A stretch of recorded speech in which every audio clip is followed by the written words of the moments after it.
Good morning, class 8th, dear students. Welcome in online class. As you all know that your chapter number 8, more on C++ is running, and many topics are explained in previous class. And today's topic is variables. Dear students, this is a programming language, and जैसा कि इस programming language में मैंने आपको कई सारी different things explain करी हैं। इसके पहले मैंने आपको ऑपरेटर्स जैसे unary operators, assignment operator, conditional operator, arithmetic operator, logical operators and relational operators, different thing यानी डिफरेंट टाइप्स के ऑपरेटर्स के बारे में हमने आपको बताया। और आई होप आपको बहुत अच्छे से समझ में आया होगा कि जो डिफरेंट टाइप के ऑपरेटर्स हैं उनका प्रोग्रामिंग में हम लोग कैसे यूज़ करते हैं। ओके, तो अब आज का जो टॉपिक है वो है वेरिएबल्स, और ये बहुत ही इंपॉर्टेंट टॉपिक है वेरिएबल्स, क्योंकि बिना वेरिएबल डिक्लेयर किए, बिना वेरिएबल डिफाइन किए हम लोग कोई भी प्रोग्राम बना नहीं सकते हैं। जब भी कोई प्रोग्राम हम बनाने जाते हैं तो सबसे पहले किसकी जरूरत पड़ती है? वेरिएबल की, और उसके बाद डेटा टाइप की। ये दोनों ही बहुत इंपॉर्टेंट प्लेस रखते हैं किसी भी प्रोग्रामिंग में। यानी आप चाहे सी यूज कर रहे हो, चाहे C++, चाहे जावा, तो वहां पे आपको वेरिएबल डिक्लेरेशन और data types having very important place in when you create your program. Okay, तो आइए देखते हैं वेरिएबल्स क्या होते हैं। It is the meaningful name like sum, add, name, ID etcetera. कुछ भी नाम हो सकता है, वो अकॉर्डिंग टू द नीड आप लोग रखते हैं जब प्रोग्राम क्रिएट करते हैं। That are use to store values in the computer memory. Each variable must consist of a data type and a variable name. Okay, तो वेरिएबल्स क्या होते हैं? ये एक मीनिंगफुल नेम होते हैं। यानी जब आप कोई प्रोग्राम बनाने चलते हैं तो एक वेरिएबल डिक्लेयर करते हैं। जैसे आपको ऐड करना है, जैसे आपको दो नंबर्स का प्रोग्राम जोड़ने के लिए बनाना है, तो वहां पे आप क्या करते हो? Integer A, B and C। तो दो नंबर्स तो आपको लेने ही है। जैसे एक पहला नंबर A हो गया, दूसरा B हो गया, और दोनों का जो एडिशन होगा, जब दोनों को आप जोड़ोगे तो तीसरे में स्टोर करोगे तो वो C हो जाएगा। यानी फॉर्मूला क्या बनेगा? C = A + B। ठीक है, तो ये तीनों क्या हो गए? ये तीनों वेरिएबल नेम हो गए। और ये INT लिखा है, ये आपका क्या हो गया? डेटा टाइप हो गया। अभी आपको डेटा टाइप के बारे में आगे बताता हूं। तो यहाँ पे वेरिएबल नेम्स क्या हो गए? A, B and C। Okay, अच्छा, इसका काम क्या होता है वेरिएबल का? डियर स्टूडेंट्स, वेरिएबल का काम होता है, यानी जो आप डेटा आप ले रहे हो, जो डेटा ऐड कर रहे हो, जैसे मान लीजिए आपने A में लिया 25, B में लिया आपने 45, ठीक है, तो ये कहीं ना कहीं कंप्यूटर की मेमोरी में क्या होगा? स्टोर होगा। क्योंकि जब तक आप इसको स्टोर यानी कहीं स्टोर नहीं कराओगे तब तक ये सिस्टम इसका लोकेशन फाइंड नहीं करेगा, और जब तक लोकेशन इसको नहीं मिलेगा तब तक वो किसको ऐड करेगा? जाहिर सी बात है कि जैसे आपको किसी के यहाँ जाना है, सपोज दैट आपको किसी के यहाँ जाना है और उसका एड्रेस आपको नहीं पता है, तो आप जा सकते हो क्या? नहीं जा सकते हो। वैसे ही यहाँ पे अब दो नंबर्स को ऐड करना है, लेकिन जब उसको पता ही नहीं कि वो दो नंबर कौन से हैं और कहाँ पे सेव हैं, या किन नंबर्स को ऐड करना है, तो सिस्टम उसको कैसे ऐड करेगा? तो इस प्रॉब्लम को सॉल्व करने के लिए हम लोग वेरिएबल डिक्लेरेशन करते हैं, यानी वेरिएबल डिक्लेयर करते हैं। और यही वेरिएबल जो होता है वो हमारे नंबर्स का, कैरेक्टर्स का एड्रेस सिस्टम को प्रोवाइड कराता है। तब उसको हम प्रोग्रामिंग में इंक्लूड करते हैं और तब उसको हम ऐड कर सकते हैं। ओके, देन डियर स्टूडेंट्स, अब ये हो गया आपका वेरिएबल्स, यानी ये क्या होता है? मेमोरी एड्रेस होता है, मेमोरी लोकेशन होता है, और कंप्यूटर मेमोरी में वैल्यूज को क्या कराता है? स्टोर कराता है, सेव कराता है। वेरिएबल। अब हम लोग आगे बढ़ेंगे सेकेंड टॉपिक पर, यानी डेटा टाइप्स। तो डेटा टाइप्स क्या होते हैं? It is used with variables that tell the programmer about the kind of value a variable can store. Okay, तो डेटा टाइप्स क्या होते हैं? ये डिफाइन करता है कि हम किस टाइप की वैल्यू को स्टोर करा रहे हैं। ओके, जैसे वेरिएबल तो हमने डिक्लेयर कर लिया, अब वेरिएबल तो है, लेकिन हम किस टाइप की वैल्यू, यानी इंटीजर टाइप की वैल्यू, या डेसिमल टाइप की वैल्यू, या कैरेक्टर टाइप की वैल्यू, डिफरेंट या स्पेशल कैरेक्टर्स, तो हम लोग क्या कर रहे हैं? तो इसमें डेटा टाइप में आपके तीन मेन टाइप ऑफ डेटा होते हैं कि इंटीजर होता है, फ्लोट होता है और कैरेक्टर होता है। तो मेनली हम लोग ये तीन यूज करते हैं। ठीक है, इंटीजर की वैल्यूज क्या होती हैं? जैसे हमने वहां पे INT लिखा, तो ये डेटा टाइप ही था। ये डेटा टाइप INT। तो INT मतलब इंटीजर वैल्यू, जैसे हम लोग जो नॉर्मल नंबर्स, जो नेचुरल नंबर्स यूज करते हैं 10, 1, 9, 10, 20, 11 एनीथिंग, तो वो इंटीजर में आएगा। फ्लोट क्या होता है, यानी फ्रैक्शनल नंबर। फ्रैक्शनल नंबर यानी पॉइंट्स वाले नंबर, यानी जैसे 56.63। तो जो फ्रैक्शनल नंबर, अगर हम फ्रैक्शनल नंबर करेंगे तो हम लोग डेटा टाइप में क्या करेंगे, फ्लोट करेंगे। हम लोग नॉर्मल नंबर्स को करेंगे तो इंटीजर करेंगे। अगर हम कैरेक्टर्स लेंगे, यानी जैसे हमारे कैरेक्टर्स होते हैं, अल्फाबेट्स होते हैं, ABC या कोई लेटर होता है, तो अगर हम अपने वेरिएबल में कैरेक्टर्स यूज कर रहे हैं तो यहाँ पे इंटीजर की जगह हम लोग क्या लेंगे, कैरेक्टर। अगर फ्लोट यानी फ्रैक्शनल नंबर ले रहे हैं तो यहाँ पे फ्लोट करेंगे। तो इस तरह से हम लोग डिफरेंट नंबर्स का यूज करते हैं। तो ये होता है डियर स्टूडेंट्स हमारा वेरिएबल और डेटा टाइप्स। आई होप आपको अच्छे से समझ में आया होगा। अब यहाँ पे हम लोग देखते हैं कि declaration and initialisation of variables. Okay, तो डिक्लेरेशन कैसे करते हैं। डिक्लेरेशन मैंने आपको करके दिखाया, एक बार मैं आपको फिर से दिखा देता हूँ कि यहीं ऊपर दिखा देता हूँ डिक्लेयर कैसे करते हैं। जैसे मान लीजिए डिक्लेयर करना सिंपली थिंग है, दो नंबर्स को ऐड करना है या मल्टीप्लाई करना है। तो इंटीजर हमने लिया, नंबर्स लिया हमने A, B, C या X, Y, Z, कुछ भी ले सकते हैं आप, free, you are free for this. Okay, तो अपने हिसाब से जो भी लेना चाहते हैं आप ले सकते हैं। अब ये डिपेंड करता है कि आप प्रोग्राम कैसे बना रहे हो। तो इस तरह से अगर हमें फ्लोट, अगर ये इंटीजर की जगह फ्लोट लेना होता तो हम लोग यहाँ पे क्या लिखते, फ्लोट लिखते, फ्लोट ABC या XYZ। कैरेक्टर लेना होता तो हम लोग वहां पे CHAR यानी कैर लिखते, कैर ABC या कैर XYZ। तो इस तरह से हम लोग क्या करते हैं, डिक्लेयर करते हैं। ओके, तो अगर आप, अच्छा एक तो ये हो गया, जैसे ABC आपने किया तो ये तो आप मैसेज दोगे, फिर आपको कीबोर्ड से एंट्री करना होगा। अगर आप वैल्यू को यहीं पे डिफाइन करना चाहते हो तो जैसे आप A में आपको AB की वैल्यू यहीं डिफाइन करना है, तो ऐसे भी कर सकते हो। A = 10, ठीक है, उसके बाद B = 20 और C को आप ऐसे लिख दीजिए। तो अब ये क्या होगा, अब जब आप प्रोग्राम रन कराओगे तो वैल्यू ऑटोमेटिकली, जो वैल्यू आपने दिया है, अगर आप एडिशन का प्रोग्राम बना रहे हो, ऐड करने का, तो ऐड होकर के आ जाएगा। लेकिन हाँ, अब आप कीबोर्ड से एंट्री नहीं कर सकते हैं। अगर आपको अपना प्रोग्राम मन मुताबिक, यानी आप किसी भी नंबर्स के लिए, यानी ये क्या हो गया, ये फिक्स हो गया क्योंकि आपने 10 और 20 कर दिया, तो अब 10 और 20 ही जुड़ करके आएगा।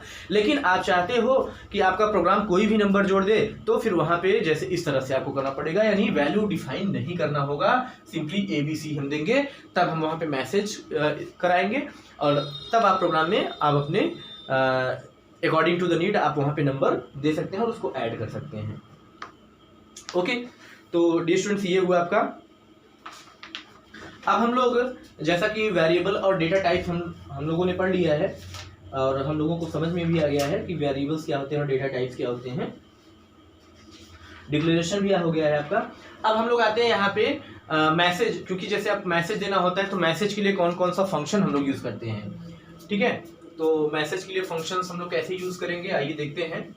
तो आपके C प्रोग्रामिंग में दो फंक्शंस हैं, Cin और Cout। हमने आपको पहले भी बताया है, फिर से बता देता हूँ। देखिए Cin और Cout, ठीक है। तो Cin का वर्क क्या होता है, यानी किसी भी वैल्यू को स्टोर कराने के लिए Cin का होता है, यानी Cin is the standard input statement in C++। It is used to accept the value from the user. Okay, तो ये क्या होता है, Cin एक इनपुट स्टेटमेंट है और यूजर यानी जो प्रोग्रामर होता है, जो वैल्यू देता है, वैल्यू को स्टोर कराने के काम में आता है, ठीक है।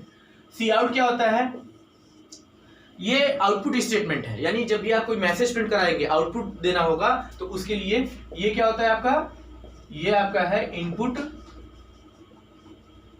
स्टेटमेंट और ये आपका है आउटपुट स्टेटमेंट। जब किसी वैल्यू को स्टोर कराना होगा तो हम लोग इनपुट का यूज करेंगे, जब किसी मैसेज को प्रिंट कराना होगा तो हम लोग इसका यूज करेंगे, Cout का। सिंपल सी चीज है, ठीक है। तो ये दोनों स्टेटमेंट्स हैं। अब इसके बाद हम लोग आते हैं कंट्रोल फ्लो, यानी डिसीजन मेकिंग, जैसे कंडीशनल स्टेटमेंट्स होते हैं। तो यहाँ पे इफ स्टेटमेंट होता है, इफ एल्स होता है।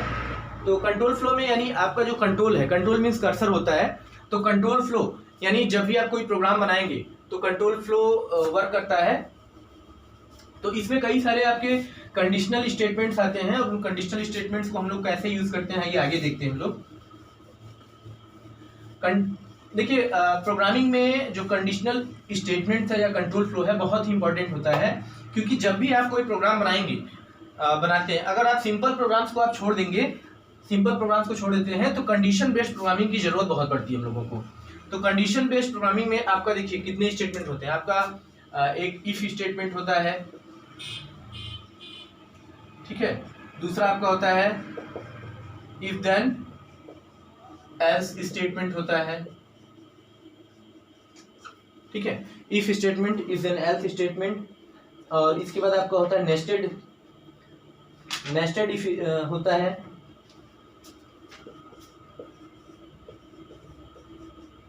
Nested if statement. इसके बाद आपका होता है स्विच केस स्टेटमेंट, ठीक है, स्विच केस भी होता है, स्विच केस स्टेटमेंट। तो ये डिफरेंट टाइप के आपके स्टेटमेंट्स होते हैं और ये स्टेटमेंट्स आप यूज करते हैं। ओके, तो आइए अब देखते हैं हम लोग कंट्रोल फ्लो। तो कंट्रोल फ्लो क्या होता है? Control flow instructs the program how to make a decision and how further the processing should proceed on the basis of that decision. Control flow gets your computer to start doing some of the thinking for you. Each of the statements like if else and if else if can be used to control how your program executes by determining if a condition is true and then executing a different section of the code based on result. Okay, तो control flow क्या होता है? यानी आपका जो programme है उसकी controlling, वो कैसे रन करेगा, कैसे प्रोसीड करेगा, ये कौन डिसाइड करता है? Control flow. और कंट्रोल फ्लो में कौन कौन से आते हैं? कंडीशनल एक्सप्रेशन, जो अभी हमने आपको बताया। तो कंडीशनल एक्सप्रेशन में हमने आपको इफ स्टेटमेंट बताया, इफ एल्स बताया। तो डियर स्टूडेंट्स, अब यहाँ पे हम लोग देखेंगे, जैसे आपका इफ स्टेटमेंट है, तो इफ कैसे हम लोग प्रोग्रामिंग में इसको यूज करते हैं, इसका सिंटैक्स कैसे होता है? तो यहाँ पे कैसे होता है? इसका सिंटैक्स होता है जैसे इफ, उसके बाद यहाँ पे होगा आपका स्टेटमेंट, और इसके बाद इसके होंगे ब्लॉक्स, यानी अब जो आप देंगे, और इसके बाद प्रोग्राम एंड होता है। तो ये आपका होता है if statement.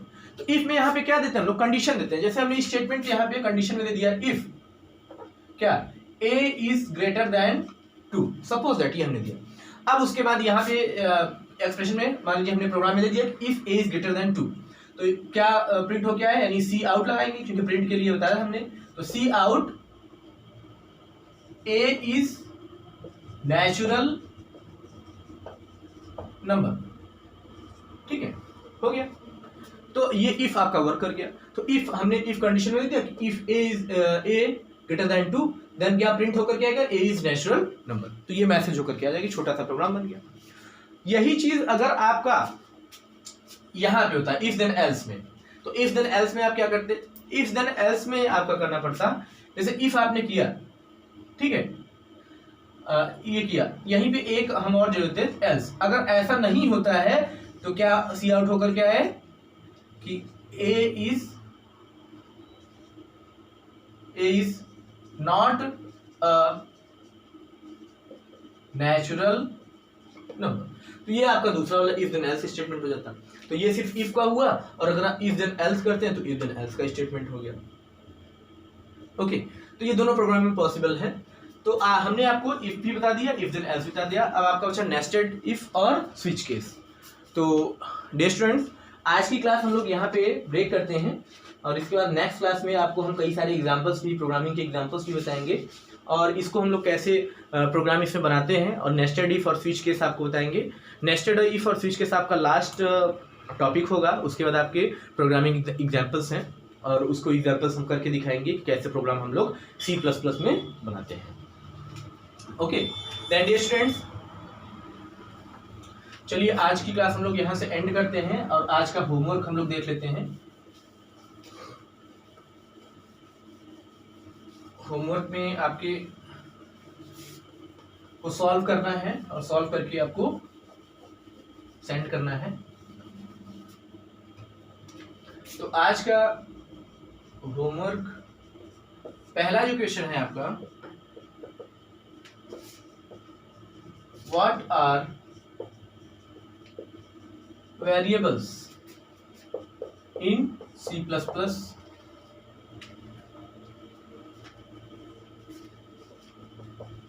Explain with an example. ठीक है, क्वेश्चन 2 है आपका, what are data types in C++, explain with an example. Question 3,